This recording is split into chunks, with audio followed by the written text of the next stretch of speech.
नमस्कार, AMV network देख रहे हैं आप और आपके साथ मैं हूं भारती बघेल। शुरुआत करेंगे एक बड़ी खबर से। आपको बता दें, सीएम योगी का आज मऊ, गाजीपुर, सोनभद्र, वाराणसी दौरा। सुबह 11:25 पर रानीपुर, मोहम्मदाबाद में जनसभा करेंगे। दोपहर 12:35 पर बैजलपुर, गाजीपुर में वो जनसभा करेंगे। दोपहर 2:10 पर वो रामलीला मैदान, सोनभद्र में जनसभा करेंगे। दोपहर 3:40 पर वो इंटर कॉलेज सेवापुरी, वाराणसी में रैली करेंगे। 4:45 पर वो कचहरी के पास वाराणसी में अधिवक्ता सम्मेलन भी करते हुए दिखाई देंगे।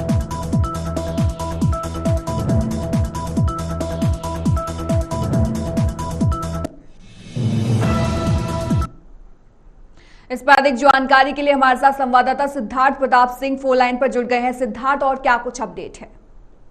देखिए भारती, बिल्कुल सीएम योगी सुबह 11:30 घोसी लोकसभा केंद्र के लिए मई की रानीपुर, मोहम्मदाबाद, गोहाना जनसभा का। इसके बाद सीएम दोपहर 12:35 से बलिया लोकसभा क्षेत्र के लिए गाजीपुर के बैजपुर में जनसभा करेंगे। सीएम की अगली जनसभा राबर्ट्सगंज के लिए सोनभद्र के दूसरी रामलीला मैदान में, उसकी गढ़ी में सीएम योगी 3:40 से वाराणसी लोकसभा सीट के लिए सेवापुरी के सर्वोदय तक जनसभा करेंगे। इसके बाद सीएम योगी काशी के राम आश्रय वाटिका में अधिवक्ता सम्मेलन में हिस्सा लेंगे। इसी कड़ी भाषण कहीं न कहीं सुबह, और आपको बता दें इनके साथ जो नेता मौजूद रहेंगे उसमें जेपी नड्डा की बात कर रहे हैं, वो भी मौजूद रहेंगे। तो कहीं न कहीं अब बीजेपी अंतिम चरण के प्रचार के लिए पूरी तरीके से जुट के सीएम योगी लगातार प्रचार प्रसार सम्मेलन कर रहे हैं। और ये कोशिश है कि जो अंतिम चरण की जो सीटें हैं उस पर ज्यादा से ज्यादा सीटें जीती जाए। ये कोशिश की जाए कि लगभग सब सीटें ली जाए। अब देखना ये है कि आने वाले 1 तारीख को किस तरीके से जनता किसको मतदान करती है, ये तो आने वाला वक्त बताएगा। लेकिन सीएम योगी पूरी तरीके से कोशिश कर रहे हैं और हर सीट पर लगातार वो रैलियां कर रहे हैं। देखिए, ये ऐसा नहीं कि 7वां चरण नजदीक आने के बाद सीएम योगी पहली बार यहाँ सब जाएंगे। सीएम योगी लगभग इन 60 दिनों के चुनावी जिस तरीके से चुनावी जो शेड्यूल था उसमें लगभग हर जगह पर दूसरी या तीसरी बार पहुंच रहे हैं। इसके पहले भी जब आचार संहिता लगने के पहले भी, उससे पहले भी ये लगातार प्रमुख सम्मेलन करते। वाराणसी की बात करें तो वाराणसी जब भी पीएम आते थे उसके पहले सीएम जाते थे, कई रोड शो में भी साथ दे रहे हैं। तो कहीं न कहीं वाराणसी की बात कर लें, मिर्जापुर की बात कर लें, मिर्जापुर भी लगातार सीएम लगातार दौरे करते रहते हैं। और एक चीज सबसे महत्वपूर्ण है, आप सीएम योगी पिछले भी विधानसभा चुनाव की बात कर लें या जो भी उपचुनाव हुए, जितने भी चुनाव जिसमें सीएम योगी ने जनसभा की उस सीट पर लगभग बीजेपी जीती है। तो बीजेपी की जीत में सीएम योगी का बहुत महत्वपूर्ण स्थान। बहुत सिद्धार्थ, आज जिन सीटों पर सीएम योगी का दौरा है 7वें चरण में, इस पर चुनाव होना है, सियासी हवाएं किसकी ओर बह रही हैं? कौन सी पार्टी यहाँ पर भारी दिख रही है?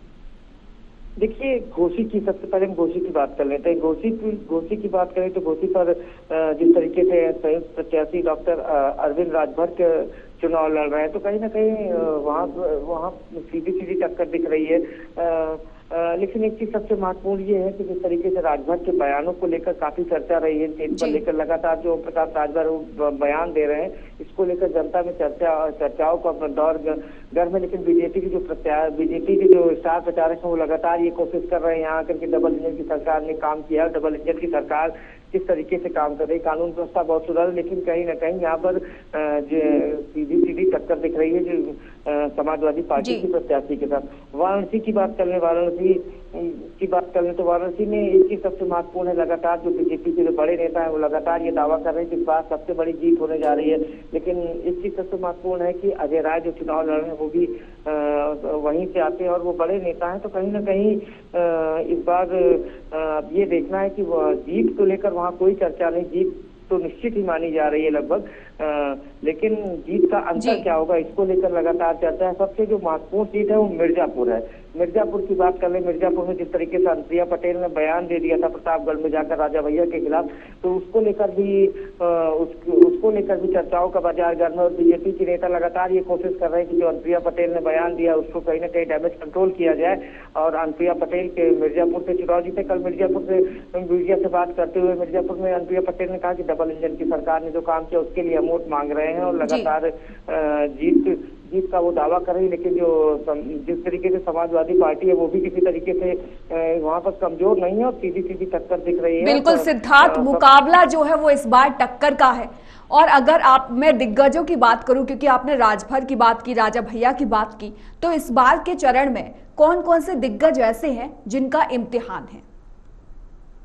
बिल्कुल आपको बता दें, राजभर है, गाजीपुर से अफजाल अंसारी है, तो कहीं ना कहीं और प्रधानमंत्री खुद चुनाव लड़ रहे हैं, तो जिस तरीके से मिर्जापुर से अनुप्रिया पटेल लड़ रही है, केंद्रीय मंत्री है इस समय एनडीए में, तो कहीं ना कहीं सबसे महत्वपूर्ण जो सीट है इसमें जिसमें प्रतिष्ठा जिसमें सबसे ज्यादा है, मिर्जापुर की बात करें, अनुप्रिया पटेल की बात करें, अरविंद राजभर की बात करें। देखिए, अरविंद राजभर और अनुप्रिया पटेल ये दोनों जिस तरह गठबंधन के प्रत्याशी हैं और ये गठबंधन से आते हैं जिससे बीजेपी का गठबंधन है, तो कहीं ना कहीं इनकी भी प्रतिष्ठा दांव पर लगी है। और ये कोशिश होगी अरविंद इस राजभर की कि वो अपने बेटे को हर हाल में चुनाव जिताए, क्योंकि इससे पहले जो उन्होंने चुनाव कई बार ऐसा हुआ है कि वो जिस बीजेपी प्रत्याशी वहां से चुनाव हार गए थे। इसके पहले दारा सिंह चौहान की बात कर लें, जब दारा सिंह चौहान को चुनाव लड़ाया गया तो दारा सिंह चौहान के लगातार ये दावा किया जा रहा था कि वो चुनाव जीत जाएंगे, लेकिन बाद में वहां चुनाव हार गए हैं। तो कहीं ना कहीं इस बार प्रतिष्ठा दांव पर है और इस बार इस बार हर हाल में राजभर को जीतना होगा, नहीं तो कहीं ये मुश्किल हो जाएगा राजभर के लिए और ये बताना फिर कठिन हो जाएगा, जिस तरीके ये समझाना भी मुश्किल हो जाएगा कि उनके साथ जो है उनकी ताकत जो है वो अभी भी वो ताकतवर है। और ये कहीं ना कहीं अगर उनके बेटे चुनाव हार जाते हैं इस बार तो ये मुश्किल होगा। इसके पहले अब देखना ये राजभर कोशिश पूरी कर रहे हैं, लेकिन कहीं ना कहीं थोड़ा बहुत अपने बयानों से लेकर जो जमीनी हकीकत है जनता में, इसको लेकर कहीं ना कहीं उदापोह स्थित और बयान ही अब देखना ये बिल्कुल सिद्धार्थ। और 7वें चरण तक आते आते मुद्दे काफी बदल चुके हैं सिद्धार्थ। अभी आपको क्या लगता है, अभी यूपी में कौन कौन से मुद्दे प्रभावी रूप से दिखाई दे रहे हैं? देखिए बात 7 चरणों के चुनाव में लगभग हमने ग्राउंड जीरो पर जहां पर रिपोर्टिंग की, देखिए ये जो सबसे महत्वपूर्ण है बेरोजगारी और महंगाई, इसको लेकर कहीं कहीं वोटिंग हो रही है। ये नहीं है, बस ये है कि जनता उतना बोल नहीं रही और साइलेंट वोटिंग हो रही है, उस तरीके से लहर नहीं दिख रही है। तो कहीं ना कहीं ये मान लेना कि बीजेपी मजबूत है या इंडिया गठबंधन मजबूत है, ये कहना थोड़ा जल्दबाजी होगा। परिणाम का इंतजार करना होगा। इस बार हर सीट पर लड़ाई है और हर सीट पर आमने सामने की टक्कर, और जीत हार जो होगी वो कोई भी राजनीतिक पंडित कुछ बोलने को नहीं तैयार है। देखिए पूरी तरीके से युवा जो है वो कुछ मामलों को लेकर नाराज दिखा, पेपर लीक को लेकर, ये सब मुद्दे कहीं ना कहीं जनता को छू रहे हैं। अब देखना ये और एक चीज है, बीजेपी को जो फायदा मिल रहा है उसकी कानून व्यवस्था की बात कर ठीक है सिद्धार्थ, धन्यवाद तमाम जानकारी के लिए। एक और बड़ी खबर आपको बता दें, सुल्तानपुर से मानहानि मामले में राहुल गांधी की आज सुनवाई होनी है। गृह मंत्री अमित शाह पर उन्होंने आपत्तिजनक टिप्पणी की थी, जिसको लेकर अब मामला जो है वो कोर्ट में चल रहा है। कर्नाटक विधानसभा चुनाव में राहुल गांधी ने ये टिप्पणी की थी। बीजेपी नेता विजय मिश्रा ने कोर्ट में याचिका दाखिल की थी, एफआईआर दर्ज की थी साथ ही साथ। और आपको बता दें कि मामले में बीते 20 फरवरी से जमानत पर राहुल गांधी चल रहे हैं। सुल्तानपुर दीवानी के एमपी एमएलए कोर्ट में ये पूरा केस चल रहा है। तो इस वक्त की बड़ी खबर आपको बता रहे हैं, राहुल गांधी से जुड़ी हुई मानहानि मामले में आज सुनवाई के लिए राहुल गांधी पहुंचे हैं एमपी एमएलए कोर्ट में। उनका ये केस चल रहा है। उन्होंने अमित शाह पर विवादित टिप्पणी की थी, जिसके बाद से इस पर खूब सारा हंगामा हुआ था। उसके बाद बीजेपी की तरफ से शिकायत भी दर्ज की गई, केस भी डाला गया, जिस पर आज सुनवाई होनी है। और राहुल गांधी इस मामले में सुनवाई के लिए वहां पर पहुंचे हैं एमपी एमएलए कोर्ट में। ये पूरा केस चल रहा है।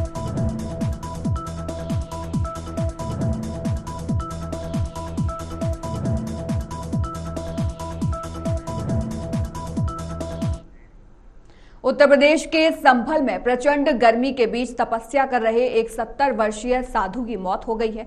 भीषण गर्मी के बीच यह साधु एक अनुष्ठान के तहत आग जलाकर 3 दिनों के लिए ध्यान कर रहे थे। आपको बता दें कि जिले के एक अधिकारी ने बताया कि रविवार को उनकी तबीयत अचानक से बिगड़ गई और उन्हें अस्पताल ले जाने के दौरान उनकी मौत हो गई। अमेठी के रहने वाले कमली वाले पागल बाबा कैलादेवी थाना क्षेत्र के बेनीपुर में पंचाग्नि तपस्या कर रहे थे। यह तपस्या 23 मई से 27 मई तक होनी थी, जिसके लिए उन्होंने प्रशासन संभल के sub divisional magistrate Vinay Kumar Mishra से भी मंजूरी ली थी।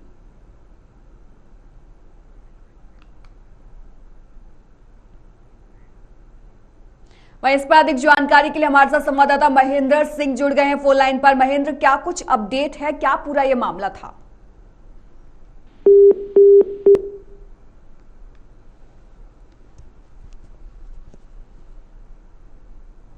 तो एक बार फिर से महेंद्र से संपर्क साधने की कोशिश करेंगे, लेकिन उससे पहले आपको बता दें कि पागल बाबा के नाम से एक मशहूर जो तपस्वी थे उनकी मौत हो गई है। आपको बता दें कि उन्होंने वनाग्नि को लेकर तपस्या शुरू की थी और ये प्रोग्राम होना था जिसके लिए परमिशन भी बाकायदा ली गई थी, लेकिन उसके बाद प्रोग्राम के दौरान ही उनकी तबीयत खराब हो गई, उन्हें अस्पताल ले जाया गया और रास्ते में ही उनकी मौत हो गई। तो संभल में प्रचंड गर्मी से इन बाबा की मौत का जो कारण है वो प्रचंड गर्मी बताई जा रही है और इस गर्मी में जिस तरह की तपस्या ये कर रहे थे उससे इनको बहुत ज्यादा हानि हुई और उसके चलते बीच तपस्या में ही इनकी तबीयत खराब हो गई, जिसके बाद इनको अस्पताल ले जाया गया और उस दौरान इनकी मौत हो गई।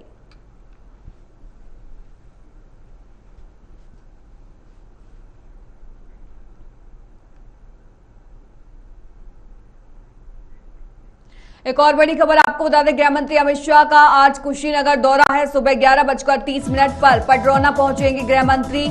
उदित नारायण डिग्री कॉलेज में वो जनसभा करेंगे। प्रत्याशी विजय कुमार दुबे के लिए वो वोट मांगेंगे। इस वक्त की बड़ी खबर आपको बता रहे हैं अमित शाह से जुड़ी हुई। अमित शाह आज बता दें कि उदित नारायण डिग्री कॉलेज में वो जनसभा करेंगे और तमाम चुनावी मुद्दे जो हैं वो अमित शाह की तरफ से उठाए जाएंगे। प्रत्याशी विजय कुमार दुबे के पक्ष में वो यहां पर वोट मांगते हुए दिखाई देंगे। साथ ही साथ आपको बता दूं कि कुशीनगर का दौरा ये बहुत मायनों में खास रहने वाला है। अमित शाह जिन्हें बीजेपी का चाणक्य भी कहा जाता है, तमाम रणनीति उनके द्वारा बनाई गई है और तमाम रणनीति उनके द्वारा सफल भी साबित हुई है।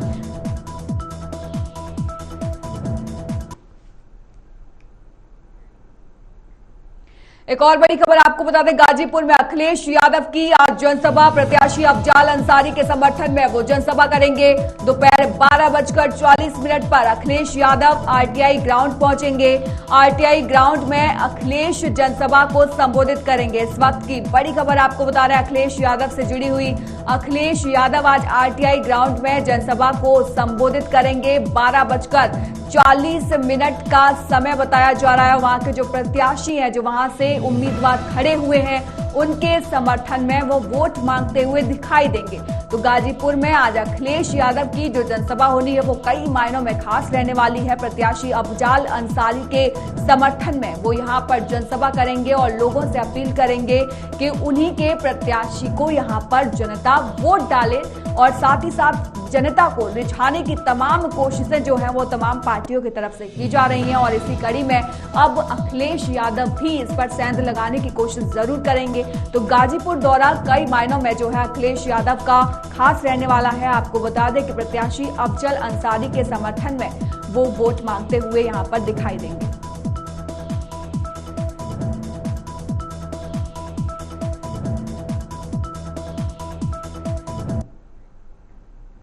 लोकसभा चुनाव के अंतिम चरण का मतदान 1 जून को किया जाना है। इसके तहत वाराणसी में भी मतदान किया जाएगा।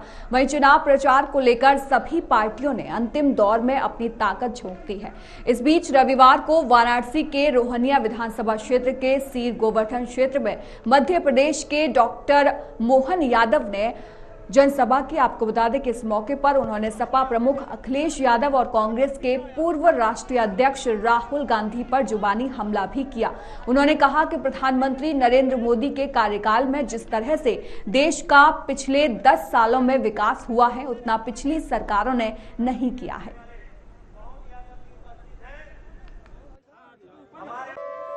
मुझे इस बात की प्रसन्नता है, बनारस की इस धरती पर बाबा विश्वनाथ के धाम पर लोकतंत्र के महायज्ञ में देश के नहीं दुनिया के सबसे लोकप्रिय नेतृत्वकर्ता श्रीमान प्रधानमंत्री माननीय नरेंद्र मोदी जी यहाँ चुनाव लड़ रहे हैं। मैं आज भारतीय जनता पार्टी के पक्ष में यहाँ बात करने आया था। मुझे इस बात का संतोष है। मैंने हमारे अपने संत शिरोमणि रविदास जी की जन्मस्थल पे भी दर्शन किए, यहाँ जनता के बीच सभा भी की और जिस प्रकार से रिस्पांस मिल रहा है मैं बता सकता हूँ कि अभी तक के सारे रिकॉर्ड तोड़ते माननीय मोदी जी प्रचंड बहुमत से जीतेंगे।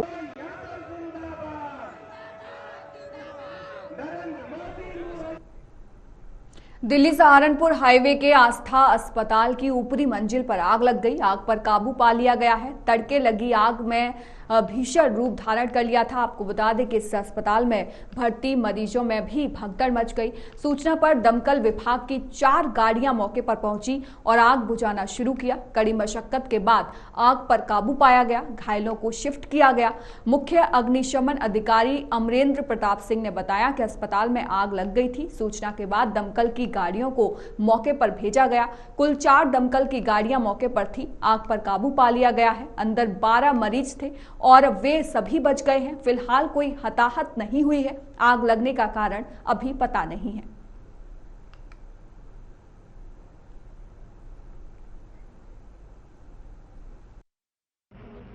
आस्था हॉस्पिटल में आग लगी हुई है, जिसपे तुरंत गाड़ियां रवाना हो गई है। एक गाड़ी यहाँ से बड़ौत स्टेशन से, बाकी 2 और जनपद स्टेशन वहां से भी 2 गाड़ियां रवाना हुई है।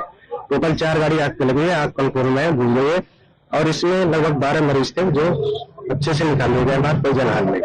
संभवतः शॉर्ट सर्किट से लगी है। ऊपर बंद था, खत्म करने पर पता चला उनको भी क्लियर नहीं है। पता करके बताया जाएगा किसने।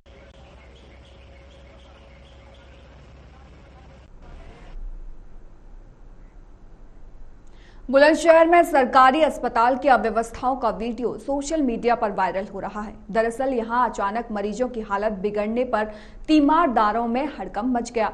तीमारदारों का आरोप है कि डॉक्टर के इंजेक्शन लगाने के बाद मरीजों की हालत बिगड़ने लगी। करीब 2 दर्जन से अधिक मरीजों की जान से खिलवाड़ किया जा रहा था। आपको बता दें कि इतना ही नहीं, तीमारदारों का यह भी आरोप है कि डॉक्टरों के फरार होने पर अस्पताल के स्टाफ ने बदसलूकी की, जिसका वीडियो सोशल मीडिया पर अब जमकर वायरल हो रहा है।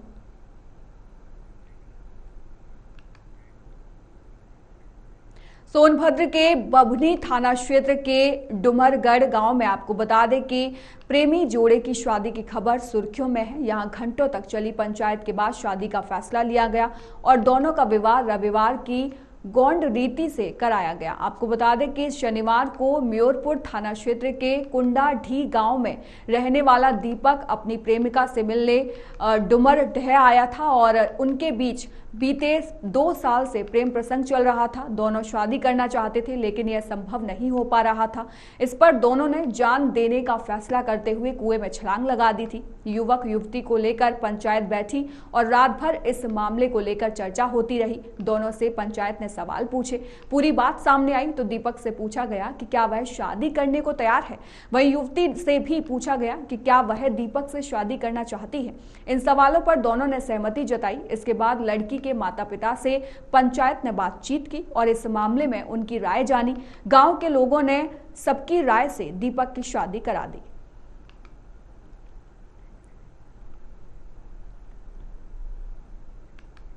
आगरा के पॉश कॉलोनी में कारोबारी की पत्नी की हत्या कर लूट की वारदात को अंजाम दिया गया।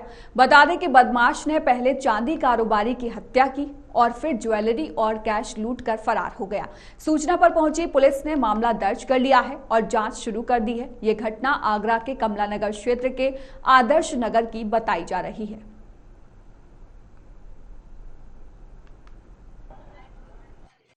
देखिए, आज दिनांक 26 मई 2024 को थाना कमलानगर पर सूचना मिली कि एक व्यक्ति जो सुबह अपने काम के लिए निकले थे और शाम को जब वो घर लौटे करीब रात के 9 बजे, तो उन्होंने अपने घर में उन्हें अपनी पत्नी का शव मिला। मृत अवस्था में उनकी पत्नी मिली और तत्काल उन्होंने थाना कमलानगर को सूचना की और इस सूचना पर थाना कमलानगर एसीपी हरिपर्वत मेरे द्वारा और पुलिस आयुक्त महोदय के द्वारा तत्काल मौके पर पहुंचते हुए और घटनास्थल का मुआयना किया गया। इसके अलावा डॉग स्क्वाड और फील्ड यूनिट की टीम की तरफ पहुंच के साक्ष्य संकलन किया गया। प्रथम दृष्टया ये मामला हत्या का प्रतीत होता है और तत्काल शव को कब्जे में लेकर पोस्टमार्टम एवं आवश्यक कार्रवाई के लिए भेज दिया गया है और थाना कमलानगर पर टीमों का गठन करके आवश्यक कार्रवाई की जा रही है। शीघ्र ही इस घटना का सफल अनावरण किया जाएगा।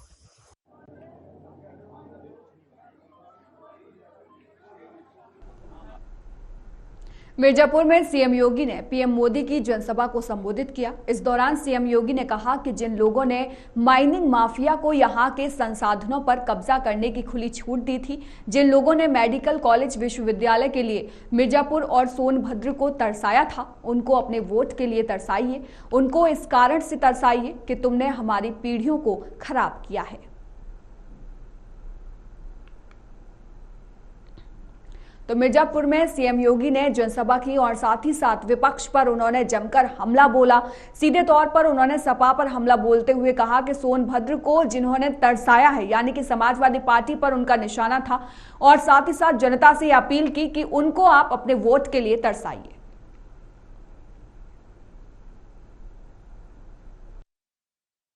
ये कांग्रेस और समाजवादी पार्टी के लोगों ने आजादी के बाद सर्वाधिक समय तक देश में भी और प्रदेश में शासन किया। जिन लोगों ने आपको एक एक बूंद पानी के लिए तरसाया था, जिन लोगों की नीतियों के कारण यह क्षेत्र नक्सलवाद की चपेट में आया था, जिन लोगों ने आपको विकास से वंचित किया था, जिन लोगों ने आके संसाधनों पर माइनिंग माफिया को यहां पर कब्जा करने की खुली छूट दी थी, जिन लोगों ने मेडिकल कॉलेज के लिए मिर्जापुर को और सोनभद्र को तरसाया था, जिन लोगों ने आपको विश्वविद्यालय के लिए तरसाया था, यह सही समय है। और मोदी जी जो कहते हैं कि यही समय है, सही समय है, उनको अपने वोट के लिए तरसाइए। उनको इस बात के लिए तरसाइए कि तुमने हमारी पीढ़ियों को खराब किया है। अब तुम्हें भारत की राजनीति से विदा करने के लिए मोदी जी के नेतृत्व में एनडीए कार्य करेगा, एक एक जनता जनार्दन कार्य करेगी।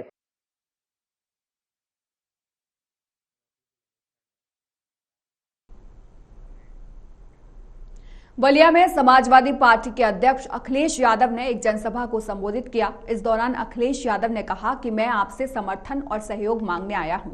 10 साल से बीजेपी की सरकार ने हमें और आप सभी को धोखा दिया है। अगर हम 10 साल पीछे मुड़कर देखेंगे तो इन बीजेपी वालों की हर बात झूठी निकलेगी। देश के यही प्रधानमंत्री कहते थे कि अगर हम सत्ता में आ जाएंगे तो हम किसानों की आय दोगुनी कर देंगे। आज डीजल पेट्रोल तो महंगा हुआ ही है, बीज कीटनाशक दवाइयां खाद भी महंगी कर दी गई है और इन्होंने बोरी से चोरी भी शुरू कर दी है।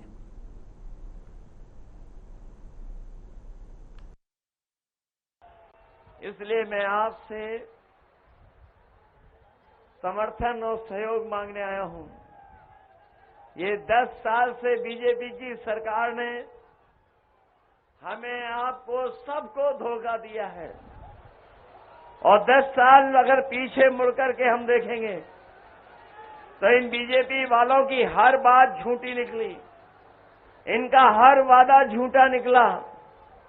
और याद कीजिए हमारे बलिया के किसान भाइयों, यही देश के प्रधानमंत्री कहते थे हमारी सरकार आ जाएगी, सत्ता में आ जाएंगे तो हम अपने किसानों की आय दोगुनी कर देंगे। आज 10 साल बाद न किसानों की आय दोगुनी हुई, लेकिन जो लागत बढ़ी है, महंगाई बढ़ा करके लागत लगातार बढ़ती चली जा रही है।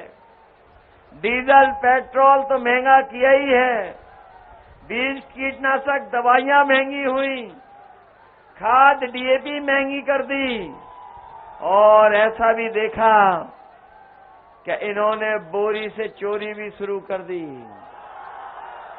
जो किसान भाई खाद लेने गए होंगे उन्होंने देखा होगा कि पहले 5 किलो और फिर 5 किलो। बताओ इन्होंने 10 साल में खाद की बोरी से कितनी चोरी कर दी।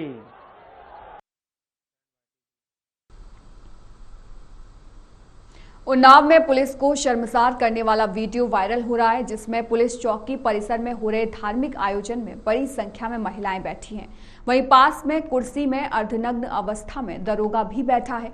चौकी के बाहर धार्मिक आयोजन चल रहा है। वीडियो में ये साफ दिखाई पड़ रहा है कि पीले वस्त्रों में बैठी महिलाएं किस प्रकार से मुंह फेर कर बैठी हैं। मामला थाना अचलगंज के कूल्हागढ़ का बताया जा रहा है। फिलहाल इस बुलेटिन में इतना ही। देश और दुनिया की तमाम खबरों के लिए आप देखते रहिए AMV नेटवर्क।